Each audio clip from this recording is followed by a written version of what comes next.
नमस्कार, जनप्रभा सुपरफास्ट में आपका स्वागत है। मैं हूं हेमेंद्र सिंह। नजर डालते हैं आज की सुर्खियों पर। पीएम मोदी ने ट्विटर पर एक वीडियो शेयर किया है जिसमें मोढेरा के सूर्य मंदिर का विहंगम नजारा दिखाई दे रहा है। पीएम मोदी ने लिखा है कि सूर्य मंदिर बारिश के दिन शानदार दिख रहा है। बता दें कि गुजरात के कई जिलों में कई दिनों से बारिश हो रही है। राज्य के कई जिलों में बांधों में जलस्तर बढ़ गया है। हालात बिगड़ने पर जलाशयों के गेट खोले जा रहे हैं। राजनाथ सिंह ने छावनी क्षेत्र में तैनात करीब 10,000 सैनिकों को तोहफा दिया है। हर कर्मी का 5 लाख रुपए का बीमा होगा। LIC ने इसे छावनी कोविड योद्धा संरक्षण योजना का नाम दिया है। इस दौरान राष्ट्रपति, उपराष्ट्रपति और सभी 62 छावनी बोर्ड के मुख्य कार्यकारी अधिकारी मौजूद रहे। राजनाथ ने कहा कि किसी भी अनहोनी की स्थिति में इन कर्मियों के परिजनों को 5 लाख रुपए मिलेंगे। कोरोना संक्रमण पर काबू पाने के लिए सरकार एक और राहत पैकेज की घोषणा कर सकती है। वित्त मंत्रालय के एक अधिकारी ने यह जानकारी दी है। केंद्रीय व्यय सचिव ने कहा है कि सही समय पर राहत की घोषणा सरकार करेगी। सचिव ने कहा कि पहले राहत पैकेज के तौर पर लाभार्थियों के खाते में भेजी गई रकम में से 40% को खर्च नहीं किया गया है, इसलिए सही समय पर नया राहत पैकेज आएगा। कांग्रेस कार्य समिति की बैठक में हुई गर्मागर्मी के बाद पार्टी अब डैमेज कंट्रोल में जुट गई है। पार्टी के भीतर असंतुष्ट नेताओं को मनाने के लिए बातचीत की प्रक्रिया शुरू हो गई है। सोनिया और राहुल गांधी ने इस क्रम में पार्टी से नाराज चल रहे वरिष्ठ नेता गुलाम नबी आजाद से फोन पर बात की है। राहुल ने कई अन्य नेताओं से भी संपर्क साधा है। 5 महीने से सील भारत नेपाल बॉर्डर अगले माह 17 सितंबर से खुल सकती है। दिल्ली स्थित नेपाल दूतावास से नोटिफिकेशन जारी होने की चर्चा है। हालांकि सीमा पार के सूत्रों के मुताबिक अभी इस पर सरकार के स्तर पर विचार चल रहा है। नेपाली मीडिया के अनुसार पहले चरण में इंडो नेपाल सीमा के 10 नाकों से लोग एक दूसरे देश में वैधानिक रूप से आवाजाही कर सकेंगे। भारत हिमाचल प्रदेश के दारचा से लद्दाख तक जाने वाली 290 किलोमीटर लंबी सड़क तेजी से बना रहा है। ये सड़क पहाड़ों में ऊंचाई वाले बर्फीले इलाकों से होकर कई दर्रों से भी गुजरेगी। सूत्रों के मुताबिक इस सड़क के बनने से लद्दाख में अग्रिम मोर्चे तक भारी साजो सामान और सैनिकों को ले जाने में आसानी होगी। साथ ही इस सड़क के बनने से रणनीतिक रूप से अहम कारगिल क्षेत्र भी जुड़ सकेगा। सरकार ने JEE और 13 सितंबर को होने वाली नीट परीक्षा तय समय पर कराने की घोषणा कर दी है। इसके बाद कई राज्यों ने इसका विरोध शुरू कर दिया है। अब कांग्रेस भी खुलकर इसके विरोध में आ गई है। सोनिया गांधी आज कांग्रेस शासित राज्यों के मुख्यमंत्रियों से बात करेंगी। साथ ही पश्चिम बंगाल, महाराष्ट्र, झारखंड के मुख्यमंत्रियों के साथ भी बैठक करेंगी। शिक्षा मंत्री रमेश पोखरियाल निशंक ने JEE और नीट परीक्षाओं के विरोध को गलत बताया। उन्होंने कहा कि परीक्षा के आयोजन के लिए अभिभावक और छात्र लगातार दबाव बना रहे हैं। लोग चाहते हैं कि परीक्षा आयोजित की जाए। ये छात्रों के भविष्य और उनके अभिभावकों के सपनों का सवाल है। सरकार परीक्षा कराने के कदम से पीछे नहीं हट सकती।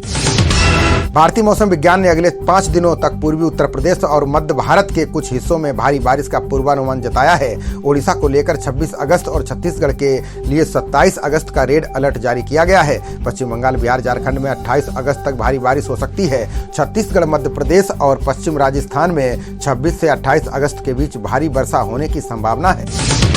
राजधानी दिल्ली में यमुना का जल स्तर चेतावनी के स्तर 2045 तक पहुंच गया है। इसको देखते हुए बाढ़ नियंत्रण एवं सिंचाई विभाग द्वारा तैयारी कर ली गई है। 10 बजे तक यमुना का जलस्तर 204 मीटर तक दर्ज किया गया था। अचानक बाढ़ आने का कारण हरियाणा के हथनी कुंड बैराज से अतिरिक्त पानी छोड़ा जाना है।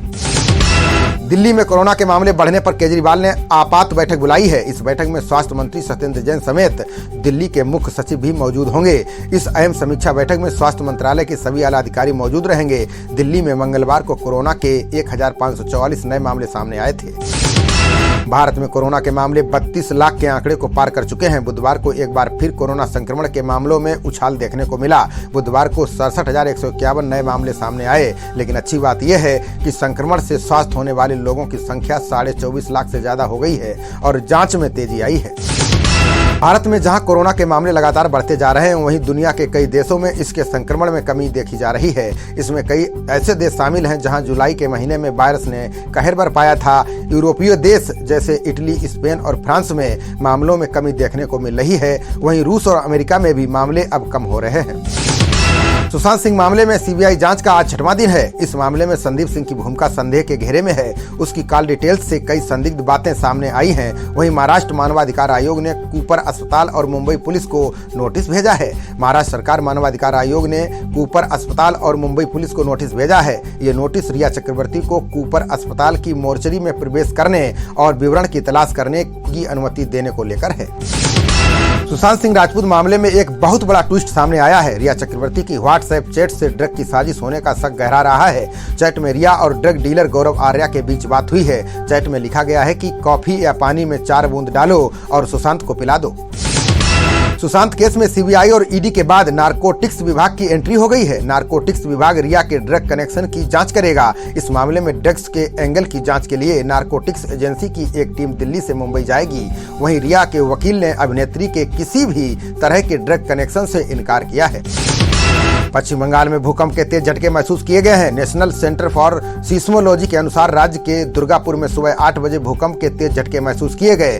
सेंटर ने बताया कि रिएक्टर स्केल पर इसकी तीव्रता 4.1 रही। भूकंपीय केंद्र ने बताया है कि बहरामपुर से 30 किलोमीटर दूर वाले क्षेत्र में भी भूकंप के झटके महसूस किए गए। रिएक्टर स्केल पर इसकी तीव्रता 3.8 रही। चीन ने अचानक अपने देशवासियों को कोरोना वैक्सीन देकर दुनिया को चौंका दिया है। अमेरिकी अखबार वॉशिंगटन पोस्ट ने यह दावा किया है। अखबार की खबर के अनुसार चीन लोगों पर प्रयोगात्मक तौर पर कोरोना वैक्सीन का इस्तेमाल करने वाला पहला देश है। चीन ने जुलाई के अंत में इस वैक्सीन को उच्च जोखिम दर वाले समूहों से आने वाले लोगों को दिया था। बॉम्बे हाईकोर्ट ने पारिवारिक विवाद पर बड़ा फैसला सुनाया है। अदालत ने कहा कि पति की संपत्ति पर दावा करने का अधिकार केवल उसकी पहली पत्नी को है। अदालत ने कहा कि कानून के मुताबिक अगर किसी व्यक्ति की 2 पत्नियां हैं, दोनों उसके धन पर दावा करती हैं, तो केवल पहली पत्नी का इस पर अधिकार है। साथ ही दोनों शादियों से पैदा हुए बच्चों को धन मिलेगा। भारत में चीन के राजदूत सुन वेदोंग ने गलवान घाटी की घटना को दुर्भाग्यपूर्ण बताया है। चीनी राजदूत ने कहा कि गलवान घाटी में झड़प की घटना दुर्भाग्यपूर्ण थी। उन्होंने इस घटना को इतिहास के संदर्भ में संक्षिप्त लम्हा करार दिया है। वेदोंग ने कहा कि दोनों ही देश बातचीत के जरिए तनाव की इस स्थिति को कम करने का प्रयास कर रहे हैं। इसरो ने BSSUT के साथ समझौता ज्ञापन पर हस्ताक्षर किया है। इसके तहत एक इनोवेशन केंद्र की स्थापना की जाएगी। प्रवक्ता ने कहा कि समझौते के अनुसार बुनियादी ढांचे के विकास के लिए तकनीकी परामर्श और वित्तीय सहायता इसरो देगा। इसरो के अध्यक्ष के सिवन और कुलपति अटल चौधरी की उपस्थिति में एक वीडियो कॉन्फ्रेंसिंग के जरिए ये समझौता हुआ है। सुप्रीम कोर्ट ने ऐतिहासिक अरावली पहाड़ी के पास पहुंचने के लिए सड़क के निर्माण पर रोक लगा दी है। शीर्ष अदालत ने हरियाणा सरकार को इस संबंध में उचित कार्रवाई करने के लिए कहा है। यह आदेश एक मीडिया रिपोर्ट पर दिया गया है। रिपोर्ट में कहा गया है कि गुड़गांव फरीदाबाद रोड के करीब 1.5 किलोमीटर की दूरी पर निर्माण कार्य हो रहा है। अरावली हिल्स को समतल किया जा रहा है। पीठ ने इस पर बेहद नाराजगी जताई है। ज्योतिरादित्य सिंधिया नागपुर स्थित संघ मुख्यालय पहुंचे। यहां सिंधिया ने कांग्रेस पार्टी में नेतृत्व संकट पर टिप्पणी करने से इनकार कर दिया। सिंधिया ने कहा कि डॉक्टर हेडगेवार ने राष्ट्र को समर्पित संगठन RSS की स्थापना की। उनका आवास यहां आने वाले लोगों के लिए प्रेरणा स्थल है। ये स्थान आपको राष्ट्र के प्रति समर्पण की ऊर्जा से भर देता है। गृह मंत्रालय की मंजूरी के बाद स्टैच्यू ऑफ यूनिटी की सुरक्षा का जिम्मा CISF ने संभाल लिया है। पहले चरण में 272 जवानों की तैनाती की गई है। बता दें कि CISF के जवान हवाई अड्डों और दिल्ली मेट्रो समेत देश के कई महत्वपूर्ण जगहों की सुरक्षा करते हैं। फिलहाल स्टैच्यू ऑफ यूनिटी के परिवार में अभी पर्यटकों का प्रवेश बंद है, जिसे 2 सितंबर से खोले जाने की संभावना है। केंद्र सरकार ने एयर इंडिया के लिए बोली जमा करने की समय सीमा 2 महीने बढ़ा दी है। ये 30 अक्टूबर तक कर दी गई है। वित्त मंत्रालय की ओर से जारी सूचना में कहा गया है कि कोरोना की वजह से दुनिया भर में आर्थिक गतिविधियों पर असर पड़ा है, जिसके कारण ये निर्णय लिया गया है। मध्य प्रदेश सरकार ने VIP उड़ानों के लिए 9 सीटर प्लेन खरीदा है। इस VIP प्लेन को अभी आधुनिक हाईटेक सुविधाओं से लैस किया गया है। बताया जा रहा है कि 9 सीटर प्लेन को मुख्यमंत्री शिवराज सिंह चौहान अपनी उड़ानों के लिए इस्तेमाल करेंगे। इसके अलावा प्रदेश में आने वाले VIP मेहमानों के लिए इस्तेमाल किया जा सकता है। हरियाणा सरकार ने किसानों से जुड़ी योजनाओं का उनको लाभ देने के लिए अपील की है। उन्होंने कहा है कि किसानों को सरकारी योजनाओं के लिए 31 अगस्त तक पंजीकरण कराना होगा। इसके लिए सरकार ने मेरा फसल मेरा ब्यौरा पोर्टल लॉन्च किया है। हरियाणा के मुख्यमंत्री खट्टर ने कहा है कि जिन किसानों का पोर्टल पर पंजीकरण 31 अगस्त तक हो जाता है, उनको अगले महीने से सरकार की योजनाओं का लाभ मिलना शुरू हो जाएगा। सीतापुर जिले से भाजपा विधायक शशांक त्रिवेदी ने धौरहरा से बीजेपी सांसद को भरी मीटिंग में भौजाई कह दिया। सांसद रेखा वर्मा ने विधायक शशांक को जवाब दिया है, मैं आपकी भौजाई नहीं बड़ी बहन हूं। विधायक को मर्यादा का ध्यान रखना चाहिए। बता दें कि विगत दिनों एक कार्यक्रम में दोनों नेताओं के बीच जमकर जूतम पैजार हुआ था, जिसकी यादें लोगों के जहन में एक बार फिर से ताजा हो गई हैं। राजस्थान हाईकोर्ट की अवमानना मामले में गहलोत सरकार फंसती नजर आ रही है। हाईकोर्ट ने सरकार को नोटिस जारी कर जवाब मांगा है। दरअसल विगत दिनों हाईकोर्ट ने गहलोत सरकार को आदेश दिया था कि आयोग और बोर्ड में नियुक्ति करके खाली जगहों को भरा जाए। इसके बाद भी राजस्थान सरकार ने अब तक कोई कार्रवाई नहीं की है।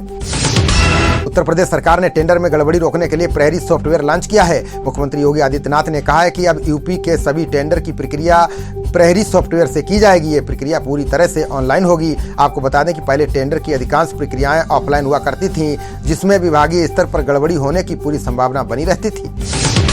राजस्थान के बीएसपी विधायकों का कांग्रेस में विलय का मामला शांत होने का नाम नहीं ले रहा है। ये मामला एक बार फिर से हाईकोर्ट पहुंच गया है। अब अधिवक्ता हेमंत नाहटा ने राजस्थान हाईकोर्ट में जनहित याचिका दायर की है, जिसमें हेमंत ने बीएसपी विधायकों के कांग्रेस के विलय को असंवैधानिक बताया है। वहीं हाईकोर्ट ने सुनवाई करने के लिए याचिका स्वीकार कर ली है।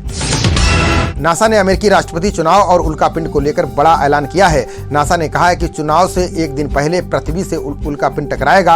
हालांकि नासा ने इसे बहुत छोटा होने के संकेत दिए हैं। आपको बता दें कि अमेरिका में राष्ट्रपति चुनाव के लिए मतदान 3 नवंबर को होगा, जबकि उल्कापिंड 2 नवंबर को पृथ्वी से टकरा सकता है। कई सारे चीनी ऐप्स पर पाबंदी लगाने के बाद अब भारत सरकार चीन को आर्थिक स्तर पर एक और बड़ा झटका देने की तैयारी में है। मोदी सरकार अब चीन से आयात होने वाले खिलौनों पर शिकंजा कसने की योजना बना रही है। रिपोर्ट के मुताबिक देश में आयातित होने वाले खिलौनों में से 80% खिलौने चीन से आते हैं। आंकड़ों के मुताबिक भारत में चीनी खिलौनों का करीब 2000 करोड़ रुपए का कारोबार होता है। अमेरिका से आने वाला वीवीआईपी विमान एयर इंडिया वन को तकनीकी कारणों से स्थगित कर दिया गया है। सूत्रों के मुताबिक एयर इंडिया वन विमान आज आने वाला था। अमेरिका के राष्ट्रपति की तरह जल्द ही भारत में राष्ट्रपति, उपराष्ट्रपति और प्रधानमंत्री देसी एयर इंडिया वन विमान से सफर करेंगे। दुनिया के सबसे बड़े लोकतंत्र के राष्ट्रपति और प्रधानमंत्री के लिए खरीदे गए 2 बोइंग 777-300ER विमान लगभग तैयार हो गए हैं। भारत वियतनाम संयुक्त आयोग की 17वीं बैठक हुई। इस बैठक में दोनों देशों के बीच व्यापार, आर्थिक, वैज्ञानिक और तकनीक सहयोग पर चर्चा हुई। वीडियो कॉन्फ्रेंस के माध्यम से बैठक की सह अध्यक्षता भारत के विदेश मंत्री एस जयशंकर और वियतनाम के उप प्रधानमंत्री व विदेश मामलों के मंत्री फाम बिन मिन ने की। इस बात की जानकारी विदेश मंत्रालय ने दी है। असम में अफस्पा कानून को 6 महीने के लिए बढ़ा दिया गया है। राज्य सरकार ने यह जानकारी दी है। बता दें कि यह कानून सुरक्षा बलों को बिना किसी पूर्व सूचना कार्रवाई करने और किसी को भी कहीं भी गिरफ्तार करने का अधिकार देता है। यह कानून असम में नवंबर 1990 से जारी है। इसे हर 6 महीने में नवीनीकृत किया जाता है।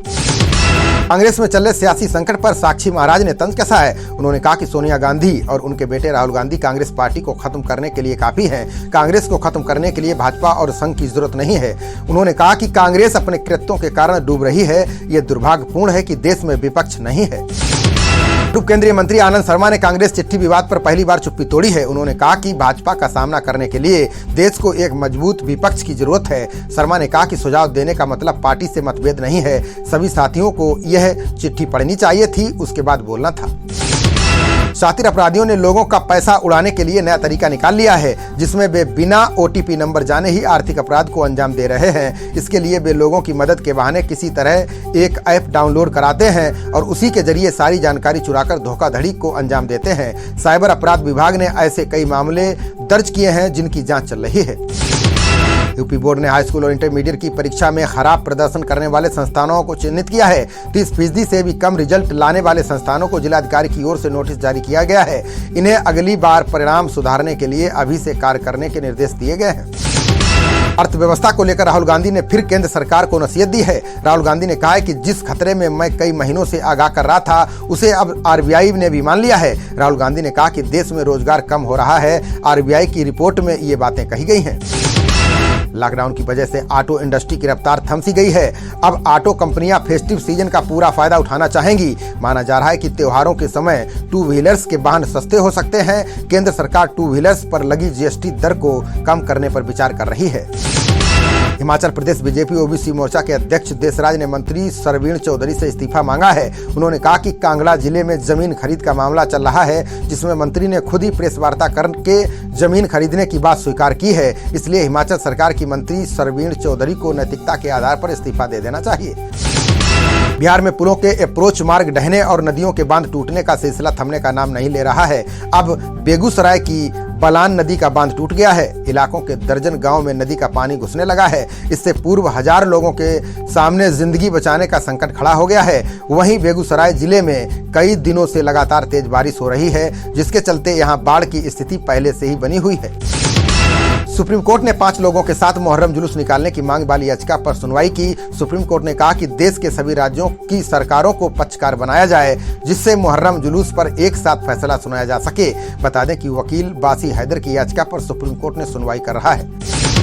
अनुपम खेर ने एक अखबार में लिखे लेख पर पीएम मोदी की तारीफ की है। उन्होंने पीएम मोदी को अब तक का सबसे बेहतर प्रधानमंत्री बताया है। लेख में अभिनेता ने जिक्र किया है कि पीएम मोदी को पिछले प्रधानमंत्रियों की तुलना में प्रशासन का बेहतर अनुभव रहा है। 19 साल के राजनीतिक सफर में उन्होंने प्रधानमंत्री के तौर पर प्रशासनिक गतिविधियों को बेहतर तरीके से अंजाम दिया है। कानपुर लव जिहाद के मामले की जांच अब एसआईटी करेगी। आईजी ने लव जिहाद मामले की जांच के लिए आदेश दिए हैं। जांच की कमान एसपी साउथ दीपक भूकर को मिली है। एसआईटी के बाकी सदस्यों का चयन खुद एसपी करेंगे। मामले में आरोपियों के एक दूसरे से जुड़े होने की जांच होगी। साथ ही सुनियोजित तरीके से जिहाद फैलाने और बाहर से फंडिंग के आरोपों की भी जांच की जाएगी। सीएम योगी ने आगामी त्योहारों को लेकर पुलिस प्रशासन के साथ बैठक की। उन्होंने आवश्यक एहतियात बरतने के निर्देश दिए हैं। साथ ही 30 सितंबर तक सार्वजनिक समारोह, धार्मिक उत्सव, राजनीतिक आंदोलन और सभाओं पर पूरी तरह बैन लगा दिया गया है। आदेश में यह भी कहा गया है कि सार्वजनिक रूप से मूर्तियां स्थापित नहीं की जाएंगी और न ही ताजिया निकाले जाएंगे। दिल्ली सिख गुरुद्वारा प्रबंधन कमेटी ने जरूरतमंदों के हितों के लिए बड़ा ऐलान किया है। कमेटी अध्यक्ष मनजिंदर सिंह सिरसा ने कहा कि गुरुद्वारा बंगला साहिब में दवा की दुकान 29 अगस्त से खोलने की तैयारी चल रही है। बाला प्रीतम के नाम से खुलने वाली दुकान पर सस्ती दरों पर दवाई बेची जाएगी। राष्ट्रीय अनुसूचित जनजाति आयोग के अध्यक्ष नंद कुमार साय की कोरोना रिपोर्ट पॉजिटिव आई है। नंद कुमार ने खुद को कोरोना होने की जानकारी ट्वीट करके दी है। इसके साथ उन्होंने लोगों से अपील की है कि जो लोग उनसे मिले हैं वे सभी कोरोना जांच करा लें। नंद कुमार ने उपचार के लिए खुद को होम आइसोलेट कर लिया है। खबरों का सिलसिला जारी रहेगा। देखते रहिए जनप्रवाद। नमस्कार।